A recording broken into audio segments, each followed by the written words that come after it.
For round 3 of the Probite British Rally Championship, the teams head north of the border and the rolling hillside and quiet valleys that make up the Jim Clark Rally.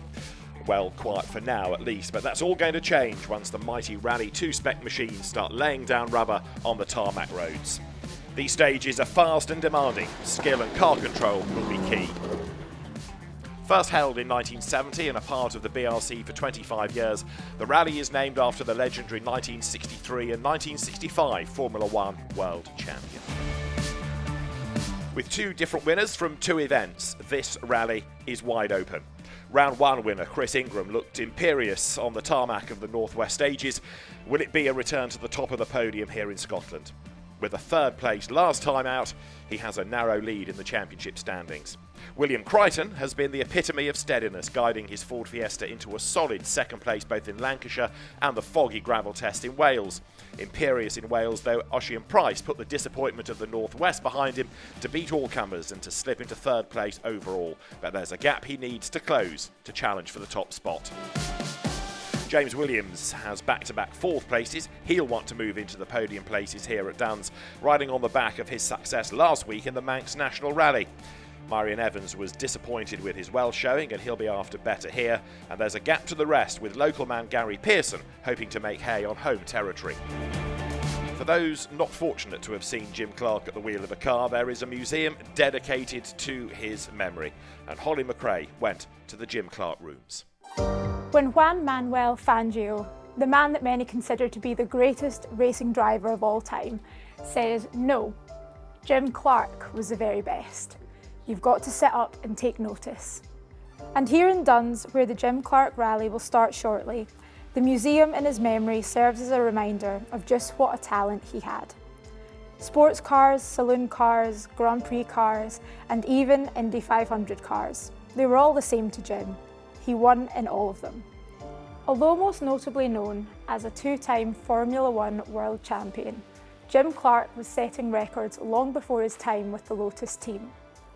In this Jaguar D-Type, in the spring of 1958, he became the first man to average 100 miles an hour in a British sports car race. And he could rally with the best of them, winning the 1964 British Touring Car Championship in a Lotus Cortina. But it's Jim's Formula One Lotus years, when he won 2 world championships, that he is best known for. And here they are, the 2 world championship trophies from 1963 and 1965. Clark set numerous records during his F1 career, including 25 Grand Prix wins out of 72 starts, 33 pole positions, and 27 fastest race laps. It's been said that Jim Clark could race anything, and win in anything, and his 1965 success at the Indianapolis 500 proves that. Clark started from the front row and led 190 laps. He became the first non-American winner of the Indy 500 since 1920, and he is the only driver in history to win the Indy 500 and Formula One World Championship in the same year. Clark lost his life in 1968 during a Formula 2 race in Germany, but his legacy will forever be immortalised here in the Scottish borders and in the village of Churnside, which he called home. Louise Aitken-Walker, one of the greatest female rally drivers of all time, underlines what the name Jim Clark and this rally means to people here. Oh, they love it. They absolutely love it. Jim Clark's biggest hero around. You know, we just live for motorsport around here. Everybody's involved. You know, even the granny comes out and makes the tea or the sandwiches for the mechanics. Everybody's involved, and it's a great atmosphere. I love Berwickshire. They love motorsport. Heavy rain before the event meant that the service area was moved to safer ground. The Jim Clark Rally is the first BRC event to cover 2 days and the first to include a night section, with the ceremonial start and the first 6 stages taking place on Friday and the rest of the event running on Saturday. So, the pre-event recce took place on Thursday. But what is a recce and what happens on one? Ossian Price explains. Yeah, so the rally starts pretty much for us a couple of days before. We've taken part in reconnaissance, or also known as recce. Me and my co-driver, we go around at road speed in a road car. I'll describe the road to my co-driver. He will then write all the notes down. Crest, 5 minus And that information becomes vital on the event itself. 6 right clip, 40, crest, 5 minus right, into open 4 left, half long, small gravel, 20. Do driver and co-driver always agree? Generally, it's something that the driver wants, so the co-driver obviously needs to put an input. But there can sometimes be disagreements, as James Williams and Ross Whittock found out. That's definitely not a 2. That's more a 3. What do you mean? It's definitely slower than a 2. Mate, I'm going to take that absolutely flat out. If you take that flat out, we're off. I'm happy with that. I'm going to change that to a 3, mate. If you change that, that'll be the last note you write for me. There was a lot of water out on recce, some massive puddles, running water. It did dry out at times and then it came back, so it's a constant lottery. You'll never make the perfect set of notes in those situations, but you also have to make sure they're safe enough so that you get round, but also fast enough that you're on the pace. Recce completed, and the crowds are out in the centre of Duns for the ceremonial start. For the Scottish drivers, this is the start of their biggest weekend. The aim's got to be to try and get a really strong result. I mean, I wouldn't like to put a number on that result at the moment, but yeah, ultimately I need to get another solid points haul. You know, I think the first round wasn't that great for us, 9th wasn't good, so yeah, we definitely want to, now we're back in Scotland for the next 2 rounds, we kind of want to be heading into the next part of the championship with some good solid points. It's nice to be back here, start of all in the sunshine, so nice to be here in Duns as well. It's the closest rally we've got to home, as in Scotland, not Australia, so but yeah, we had obviously missed the second round at the rally nuts because we were in Hungary, so we got that off to a good start. We won the first round in Hungary, so it was worth missing it for, but yeah, definitely nice to be back here in the BRC. So the drivers head towards the opening stage at Langton Mill. They'll see a lot of this test as they will use it twice on each day, so 4 runs in total across the 1.97 mile test, which includes a famous water splash. It isn't a long stage, but mistakes in here can really punish you, so avoiding trouble is imperative, especially as the roads now are damp. It's going to be a dramatic and demanding stage to the rally. Championship leader Chris Ingram is the first man to test the stage with Alex Cronin on the notes. Rain has made an unwelcome appearance and Ingram hasn't been on these roads for 10 years, so it's a tough start to the rally for him. However you look at it, it's been a poor start to the year for Keith Cronin as he and Mikie Galvin blast away. Punctures and mechanical groundings have hurt them. That means points are crucial here. Into 5 left plus half long, gravel, 40, 4 right. Ingram heads to the water splash and he's on a mission. He ends the opening stage fastest by over a second from Callum Black, the perfect start to the event. Cronin, though, is struggling. Twice a winner on this event, he makes the wrong call on tyres for the conditions and hemorrhages time on SS1, dropping 5 seconds to Ingram. Ossian Price was another to back the wrong tyre. When most went for a soft cut slick, Price has gone for a medium slick and regrets the decision. He ends SS1 12 seconds slower than Ingram. Just under 2 miles of motoring has bitten him. It's bad news for the winner last time out. William Creighton with Liam Regan alongside joined the fun as the M-Sport Ford crew tackle the Jim Clark for the first time, and they're looking for a win after 2 second places so far. 160. As if Price's rally wasn't going badly enough, there is more time lost at the water splash.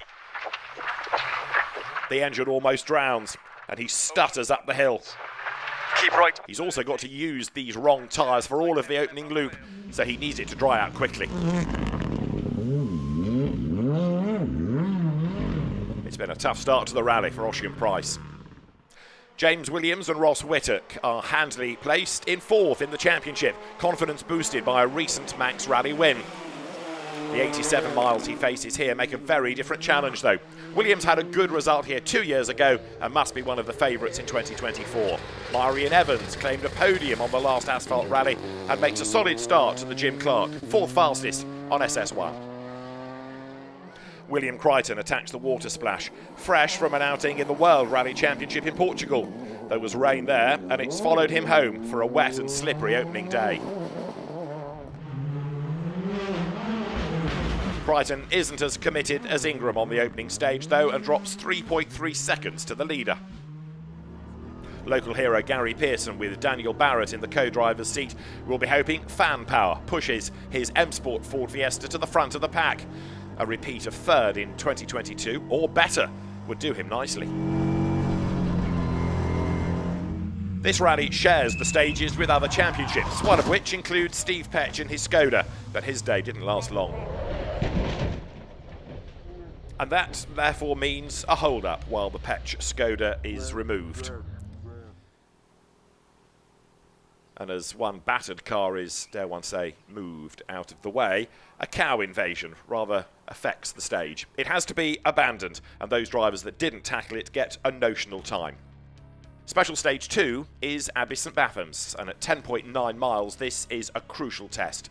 You can drop a lot of time in here if you aren't careful. The stage is fast and relatively open, save for 3 fairly tight corners, and it will be used twice today.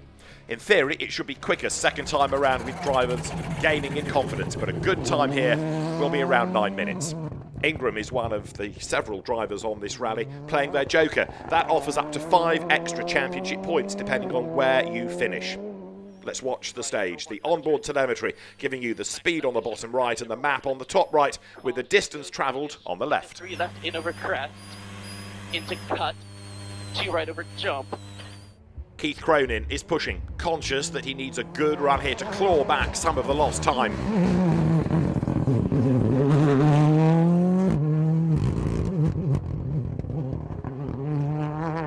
But he's still on that same wrong tyre choice, and he's looking slower again in the split times on this stage. Ingram dominates and is fastest again to stretch his rally lead. The MEM run Volkswagen Polo is unstoppable on the damp and slippery stages as he extends the margin over the opposition. Mancunian Ingram is after a second win of the year on these roads he hasn't tackled for 10 years, but there's no suggestion of a lack of confidence. Nearly 8 seconds slower than Ingram is Cronin, who is trying as hard as ever. And so too is Ossian Price. Open 5 plus left over bridge into 6 right sharp water. 150 up. 6 right over grid. 200. Small crest. 100. Price is battling this man, William Creighton. Price, trying to recover from his watersplash mishap, is the quicker of the two on this stage, but Creighton has been impressive on the opening 2 rounds, so don't rule him out. Progress will be made over the 2 days. Local hero Garry Pearson is also moving up the leaderboard after a solid run through SS2. Mileage and experience are the main targets this weekend. Neil Roskell and Di Roberts go well on tarmac, and the experienced Roskell has a steady start to the event on the wet roads. The times are good rather than spectacular, but he is certainly in contention for a top 10 finish.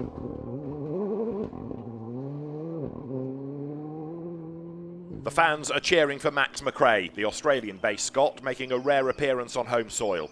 With Cameron Fair alongside, Max is nearly a minute down on Ingram here. But with a first run through the stage, he should be quicker second time around. Laying down an early marker in the Junior BRC class are Ryan McHugh and Arthur Kierans. But not to be outdone, here's Kyle McBride, who goes much quicker than McHugh on SS2 to move ahead in the junior class. Stage 3, which will be repeated as Stage 6, is the charmingly titled Blackadder stage at 7 miles long.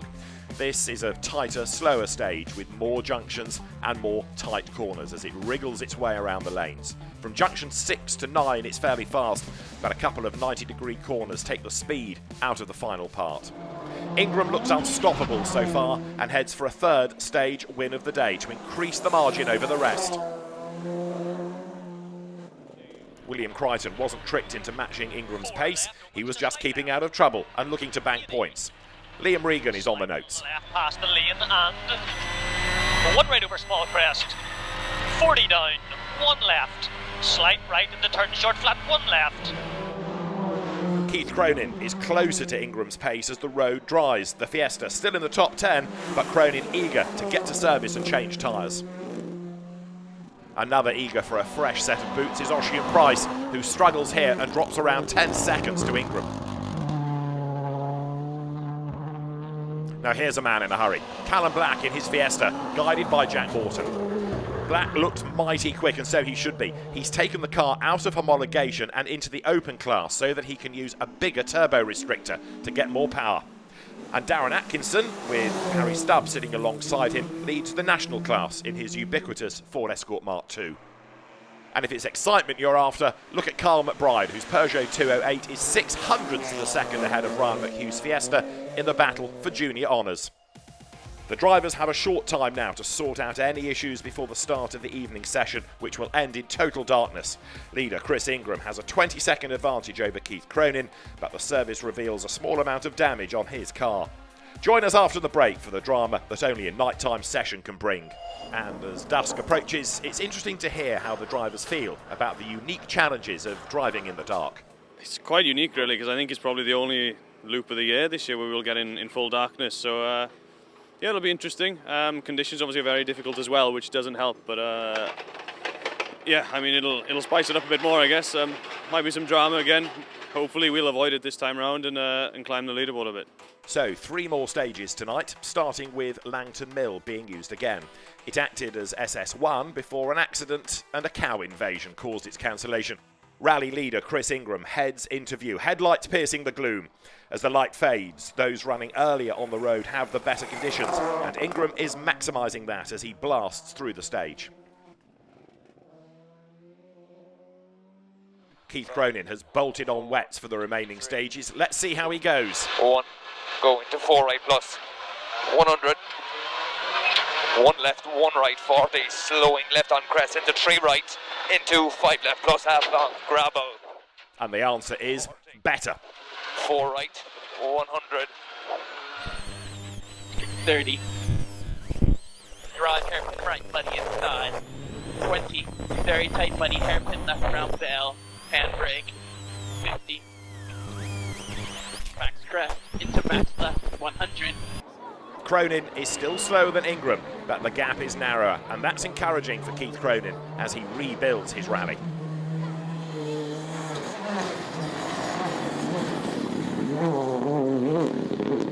After a spin on SS2, Myrion Evans is recovering lost time.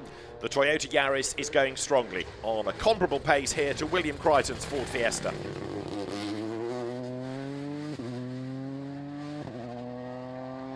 For 2022 British Rally champion Ossian Price, there is heartache. Having spluttered out of the water splash on SS1, this time the engine won't restart and the round 2 winner is out of the event. Try as he might, the Ford driver is going nowhere.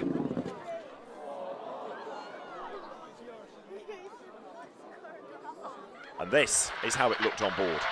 20 greasy.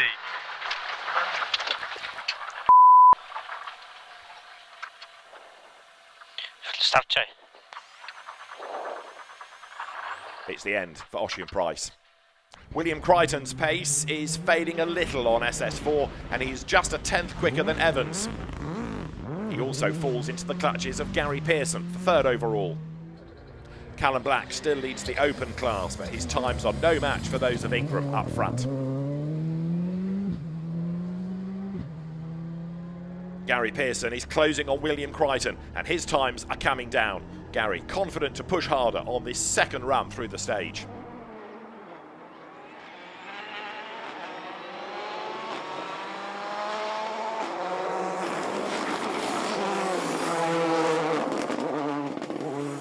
Elliot Payne is enjoying a fine run in the top 10 with Patrick Walsh reading the pace notes.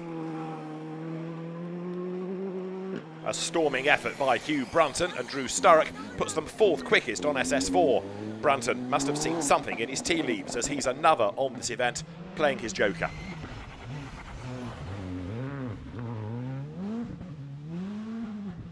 You can see the front of your car's had a little bit of a redesign in the first 4 stages. What's happened there? Had an unfortunate thing with the tyre coming off, so right at the end of the stage, but it made a lot of damage, so yeah, it's not so pretty, but my dad's good at fixing things. 150. Max crest rightish. 100. Max 1 right, 70. Second run through St Bathans, on which Chris Ingram was 8 seconds quicker than anyone first time around. This time though, it's not as good. The Polo loses a heap of time on SS5. and he loses that time to Keith Cronin. Now on the right tyres, Cronin is flying, and his time here is 14 seconds quicker than Ingram's. After damage earlier in the day, James Williams is another on a charge. Care 60, slippy brake in, short 3 right over the crest, into 2 left, continues for 50. And tightens care 3 minus, late, narrow, 90 down. Garry Pearson's steady run is paying dividends. He's up to 4th and displaying good pace in the Fiesta. 60. But this stage is all about Keith Cronin, a man inspired. 1 right over crest, 300. Small crest, 170. Middle over crest jump, 300 all the way to the finish. Keep going. That's it. Brave stuff. About 5 quicker. Max McRae is finding conditions tough, but goes quicker here and on SS4 than he went in the daylight. Chris Ingram's in full attack mode on SS6. 40. But so too is Keith Cronin. The gap is coming down. Cronin is less than 10 seconds adrift by the end of the day. He's getting closer to Ingram, and he wins this stage too. 2 left plus, 130.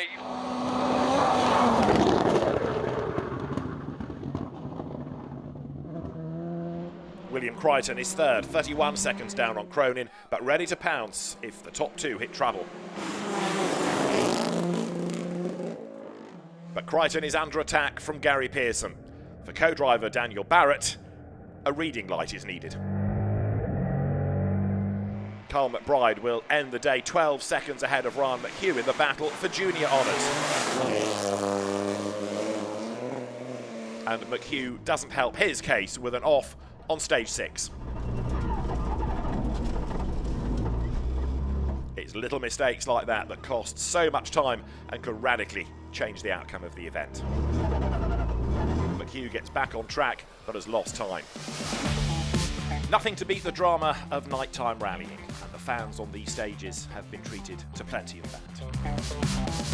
So, at the end of stage 6, Chris Ingram leads Keith Cronin with William Creighton 3rd. It's Garry Pearson 4th ahead of Myrie and Evans, and then in 6th, it's Max McRae. James Williams, Neil Roskell, Kyle White and Carl McBride round out the top 10 as darkness descends. Really difficult stages. Maybe I backed off a little bit too much, but I'm quite happy with today. Tomorrow's stages, it'll be hard to make big time, so we need to get our tires right early. We're back for the second day of action here at the Beatsons Building Supplies Jim Clark Rally, and the rain has given way to sunshine. Keith Cronin became the dark knight as he hauled in Chris Ingram, and with just 8.6 seconds between them, this is going to be tight. The opening stage of the day is Langton Mill, and the crews know it well, having run it twice yesterday. It's short, sharp and narrow, and it contains the water splash that drowned Ossian Price's Ford Fiesta yesterday evening. Now that it's dry, it's going to be much quicker through here. Ingram was the man to beat through this stage on day 1, but today could be a different story. It's now drier and faster. Here's the opposition. Keith Cronin has won this rally twice in the past and needs a good result after a poor start to the season. After running the wrong tyres initially yesterday, now he's flying. William Creighton is the best of the rest. Go. Flat 3 right, 100. Short, 1 right past the house. 40 over crest, slowing short 2 right. Sudden 4 left half long. Into shiny, flat 3 right plus, 160. Flat crest. Up the road, Ingram is pushing and charges through the water splash undaunted. He goes faster today than yesterday to win the stage. And that's despite losing time with a rare error here.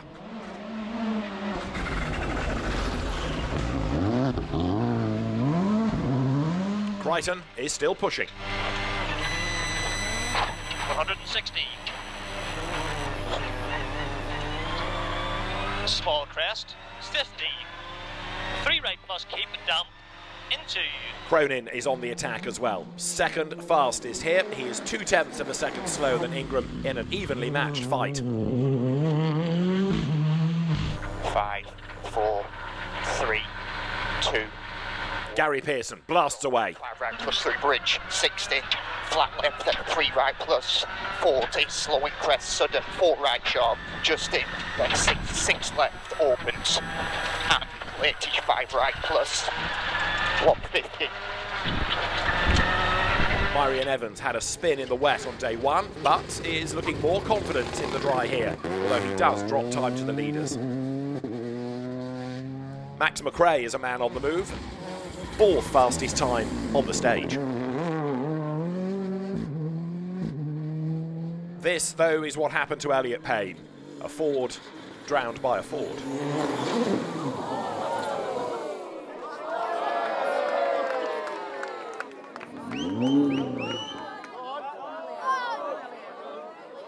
Neil Roskell is still going strongly and is running confidently in that leading group.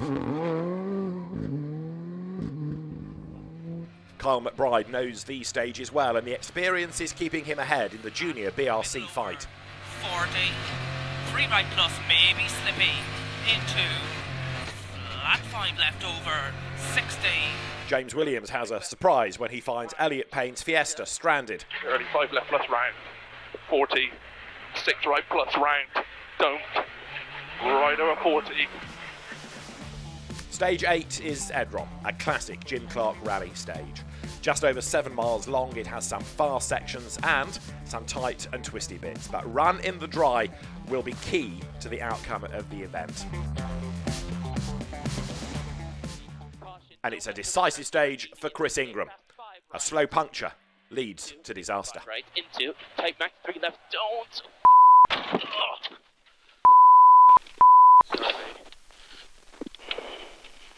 I went for a bit of a conservative tyre choice and took 2 softs, and they just overheated, and I could tell we were probably losing a bit of time and just got caught out on this last corner, the braking point. With Ingram out of the rally with suspension damage, Keith Cronin takes up the lead and is finally set for a good haul of points. Cronin leads the rally from William Creighton now. Creighton has been the perennial bridesmaid this season. He's second again, but can he keep hold of it?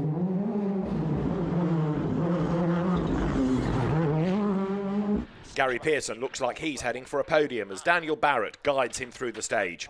It's the best we've seen of Pearson all year. And 3 right plus lock, 40 down 5 left plus. Callum Black was quicker than Cronin here, but he's in the open class, which bars him from being on the BRC leaderboard. Marion Evans is now upholding the Melvin Evans Motorsport honour after the demise of teammate Ingram, and is 3rd quickest in here. Max McRae is still pushing, experience being gained all the time as the 3rd generation McRae attacks SS8. For James Williams, it's the end. Power steering failure puts him out. I'm going to pull over here on the left. Yeah, that's fine. Should go right. Yeah. Another big name out of the rally. Neil Roskell has no such problems. He carefully threads his way through the farmhouse section as he pushes towards the stage finish.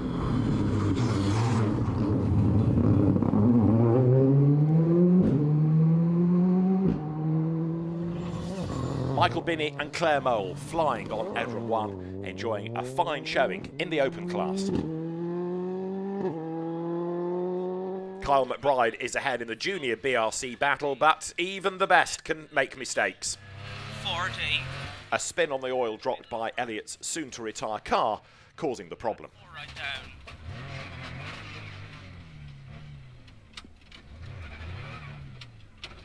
down. McBride gets away, time lost, but no car damage.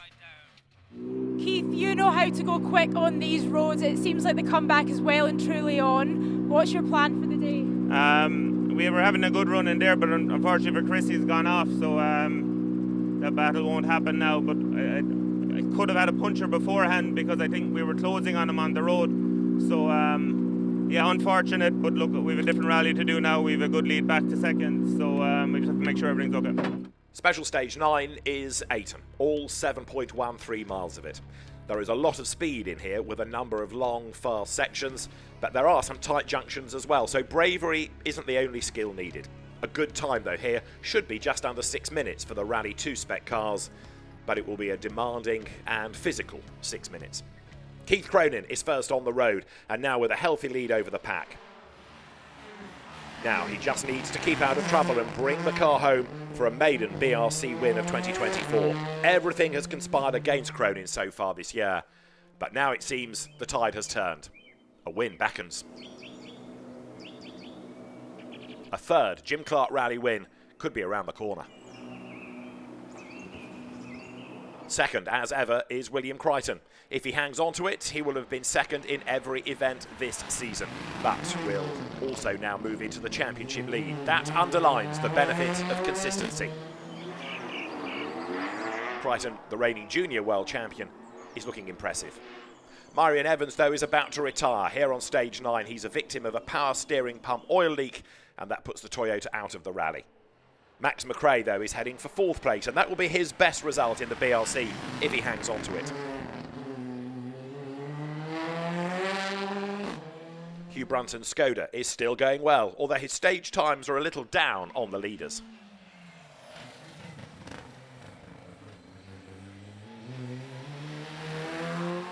Kyle McBride is keeping out of drama to lead in BRC, but the later crews are given a notional time after Steve Wood takes out the timing beam on the flying finish. That moves the rally on to Fogo, another 7-mile test with some fast, long straights and tight junctions. There's a really twisty section from junction 6 to 9 and a tight corner at 11, but a lot of speed can be found in here, with the leaders expected to gobble up the tarmac in around 6.25 minutes. For Keith Cronin, it's looking comfortable. From chasing Ingram, his rally and the way he treats it has now changed totally. Now he's out in front, just needs to protect that lead margin.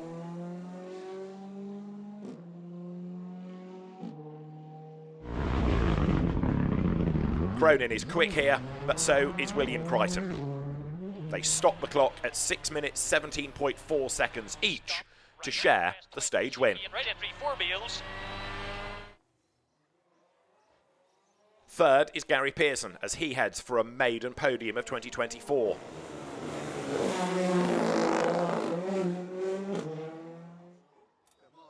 While teammate Max McRae isn't far behind in 4th. Both the M Sport drivers are showing increased pace and confidence. And in Scotland, of course, McRae is a real fan favourite, and the crowds are out in force to watch him. But what a morning. Ingram, Price, Williams and Evans all out of the rally.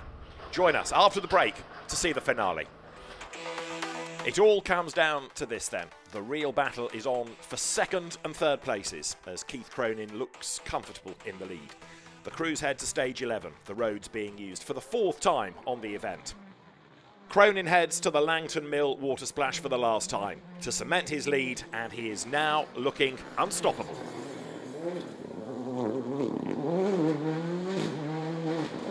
Chasing is William Creighton, but he's too far back to mount a realistic challenge. He drops a 1/10 of a second here to Cronin as well. He's set for 2nd place for the 3rd time this year.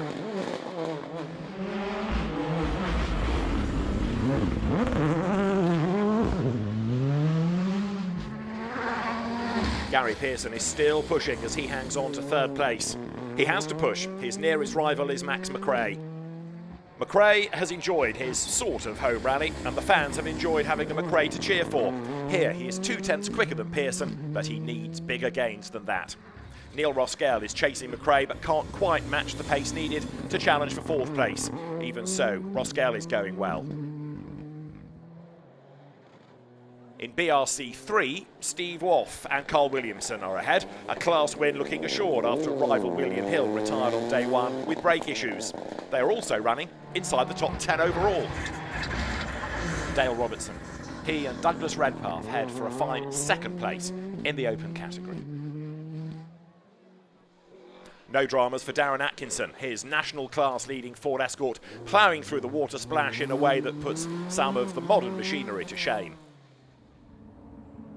Stage 12 is a second run through Edron, and Cronin can afford to be a little more cautious now. He won't win this stage, but has plenty of time in hand to fend off Creighton.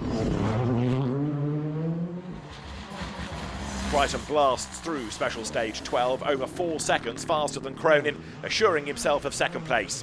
That's his regular result this season. Don't. And it looks like third for Garry Pearson and Daniel Barritt. Very long, opens past the junction, 150. 3 right plus over bump, 100. 5 right plus long. Neil Roskell is keeping in the leading group, although in a battle now with Kyle White, who is on the attack. Roskell has to push. He can't afford to be cautious now. If Kyle White can move up to 5th, it will be his best ever BRC finish. A result made all the sweeter as he has a new co-driver alongside, Emily Easton-Page.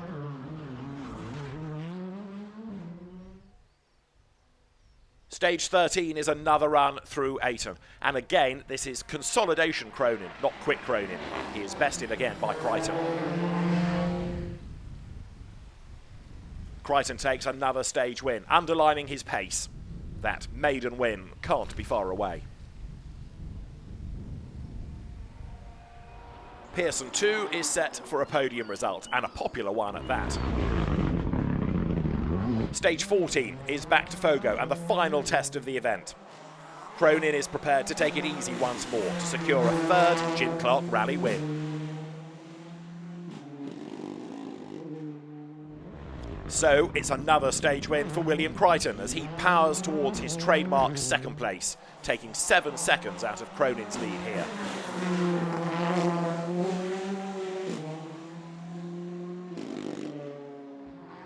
But Keith Cronin and Mikie Galvin are nearly home. The gap will be just under 20 seconds, but they'll take the win. 4 right minus, 4 left hold. For Creighton, it's second place. Plus, Are you getting out for some celebrations, or are you saving that for the podium? Yeah, we'll save that for the podium, I think. Garry Pearson's third place is well deserved. Error-free and consistent, he's done what was asked of him this weekend. Behind him, and therefore second in the Battle of the Scots, comes Max McRae after a great run on a rare appearance on Scottish roads. Cue a McRae hoolie to celebrate. In the junior battle, that is also Peugeot versus Ford, Donegal's Kyle McBride is set for the win in his Peugeot, just 10 seconds ahead of Ryan McHugh. 3 right kink, 4 left plus cut, maybe dirty. Ryan McHugh is ruining his trip into a field on Friday night, which dropped time and cost him the win. This has been a great battle, rally long.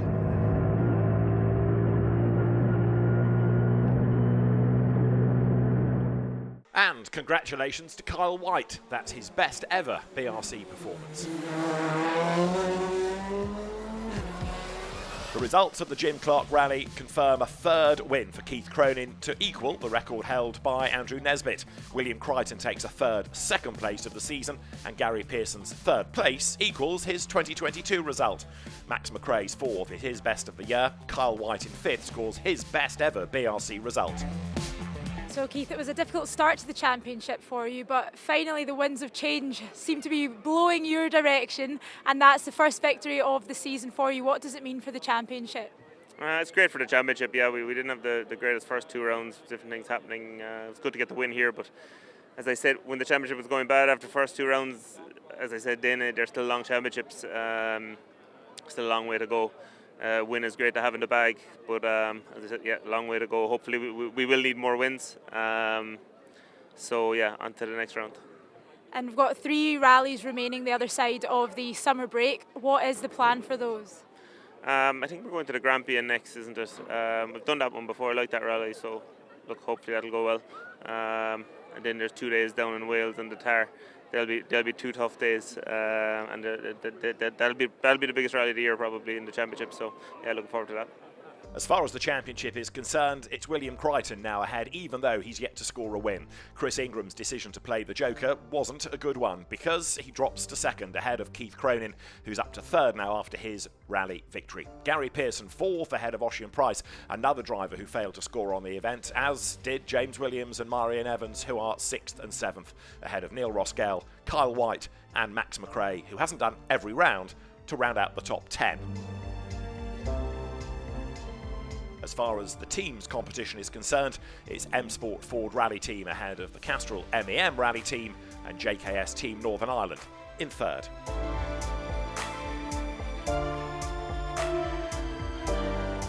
In the juniors, an epic battle between Ryan McHugh and Carl McBride ended in favour of Peugeot driver McBride.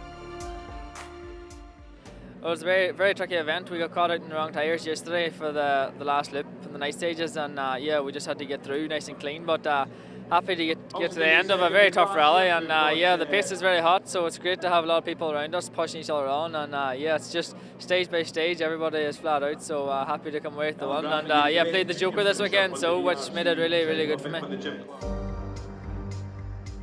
Callum Black's decision to move to the open class was vindicated with a category win.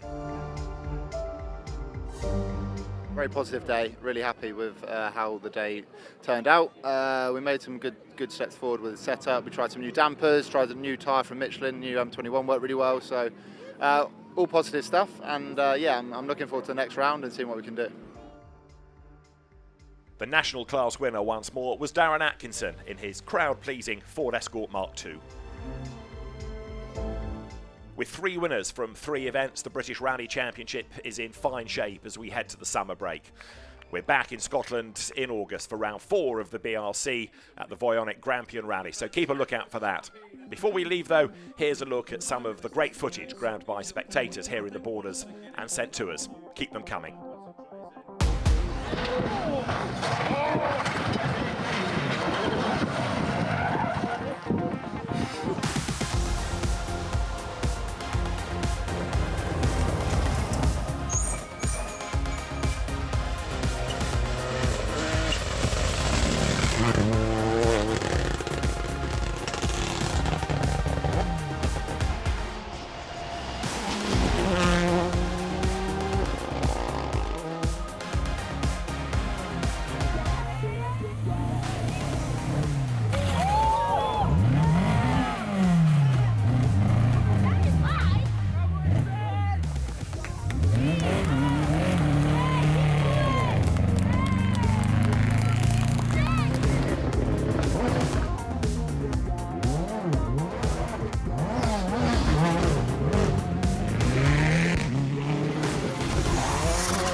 Spectacular action there from a rally that never disappoints.